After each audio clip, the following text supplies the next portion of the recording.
If you rockin' with it, put your hands up. So welcome back to another video, and this is the first episode in me documenting my off-season. I'm really looking forward to documenting my off-season. I want to show more than just my training. Like my previous videos have been very training focused. I haven't really delved into anything else.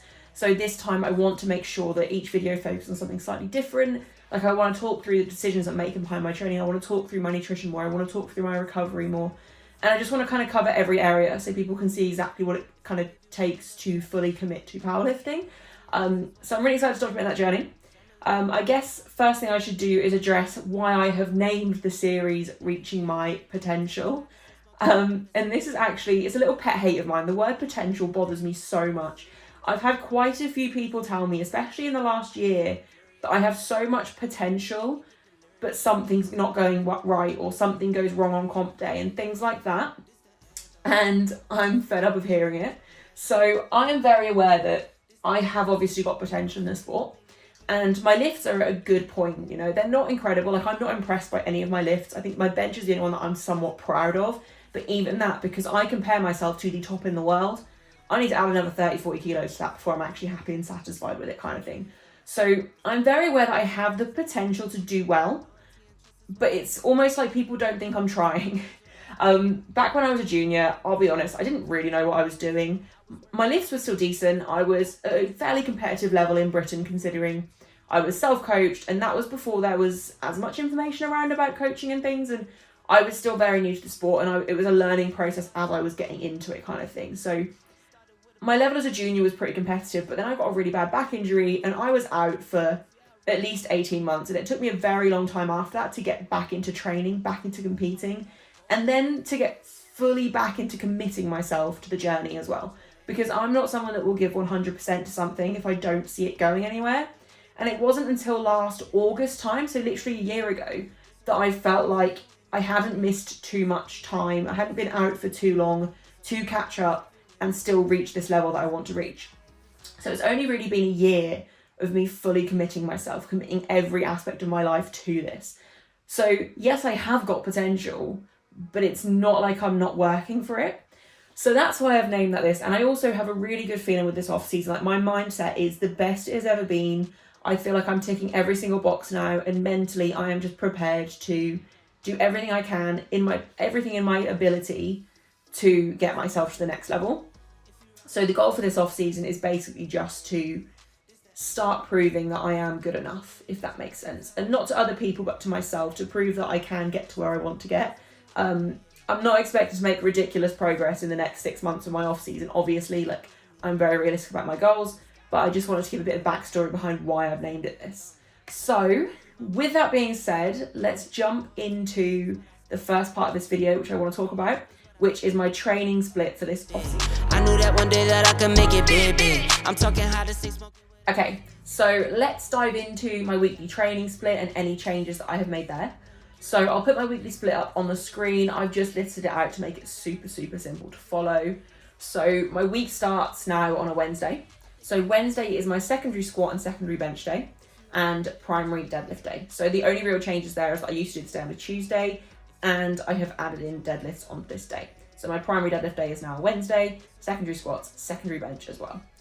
Thursday is now close grip bench and accessories, and it's upper body accessories. So main change here, actually since writing this program, is rather than standard close grip bench, is what I have been doing the last few months, I'm going to be doing close grip Larsen press, and that is simply just because my lower back has flared up again, and feet down bench does put extra strain on my lower back issues, so I might as well take it out if I don't need it on that day. So it's just closer grip, Larsen press, upper accessories on a Thursday. Friday is just a rest day. Saturday is still primary squats and bench, but there are no deadlift variations on that day now, just because I need to keep my lower back as healthy as possible. And this first block into my off season, I don't obviously want to do anything that can flare that up. So I'm just going to do minimal volume for deadlifts and deadlift variations, just to keep my lower back healthy and get it back to 100%. Sunday is then upper accessory day, and then Monday is lower accessories. So that Monday is the main change that I've made. Hands up in the sky if you feel me, yeah. So having said that about that lower accessory day being the main change I have made, I'll jump into my main goal and focus for this off season, which training wise, my main goal is to develop my lower body. Basically, my upper body is developing at a decent rate. I've really been pushing my upper accessories the last 6-7 months, and my bench is responding nicely. Like, my bench is at a good competitive level. Obviously, I still want way more, but it's getting there. Where I feel like my lower body, my squats and my deadlifts have been a little bit stagnant. Like, I have put about 15 kilos on my deadlift in the last few months, so it's not like they've actually stalled, and my squat has been gradually climbing. But when I look at my physique and when I look at the development of my physique over the last year, although I have obviously gained a decent amount of muscle mass, and I mean, I've dialed in my nutrition so much that obviously that is expected to happen, but my lower body just doesn't develop at the same rate as my upper body, and I haven't pushed it enough. So now that I've got this long time before I compete again, I want to try pushing my leg accessories more. So I've added in a specific day on a Monday that is just a leg day, basically, and I'm really excited to see how that works and how that goes. I'm very aware that it might initially take some off of my squat and might pull my squat back a little bit. However, that's not a good enough reason for me to not do them, because at the end of the day, this is my off season. This is where I need to try things like this. So I'm really excited to be pushing that. Like, my main goal is to just develop muscle mass overall. Like, I've got the rest of the year to push and grow as much as I possibly can, but a big focus of that for me is on my lower body. So that is my main goal, or my main focus for this off season. Okay, so that leads nicely into the next thing I want to discuss quickly, which is my current diet. So in order to gain muscle mass, in order to gain size, I'm obviously going to have to eat more and gain some weight. And I am also training an extra day, which means I will probably have to eat more anyway, just to maintain where I'm currently at. So post-comp, it has been about 10 days. I got straight back on track with my diet the day after comp, which I'm incredibly proud of myself for, because usually I do really struggle after comp with my diet.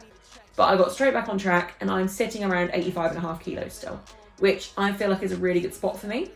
So I've upped my food slightly as of today, and I'm currently on 270 carbs, 190 protein, and then 75 grams of fat each day.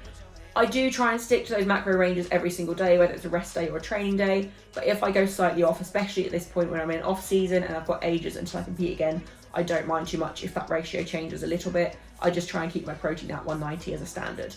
So that's my current macro split. And my goal in terms of body weight for this off season, because I am going to have to gain weight in order to gain muscle, is to sit anywhere up to 87, maybe 87.5 at a maximum. And I think for me, that should be really kind of easy to do. Like, I don't ever struggle to gain weight, but I want to make sure I do it properly, and I just do it slowly. So ideally, I would like to stay around 86.5, if not slightly less.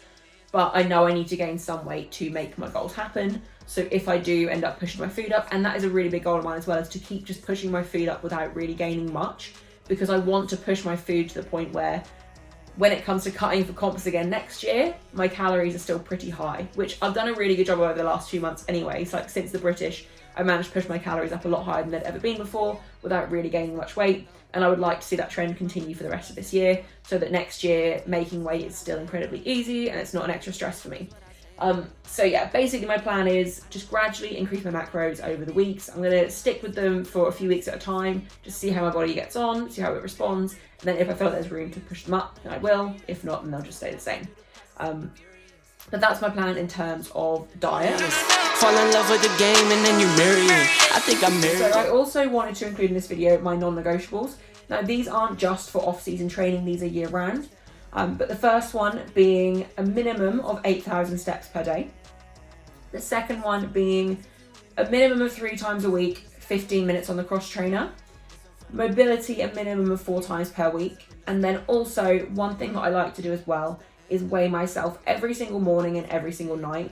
And I do make a note of it in a spreadsheet of what I'm weighing every morning and night, as well as my macros for the day.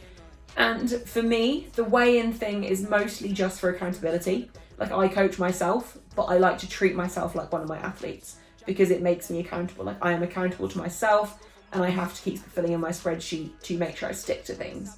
But also, I've found my relationship with food has been so much healthier since I weigh every morning and night, which probably sounds quite contradictory to a lot of people, but it stops me fearing the scale.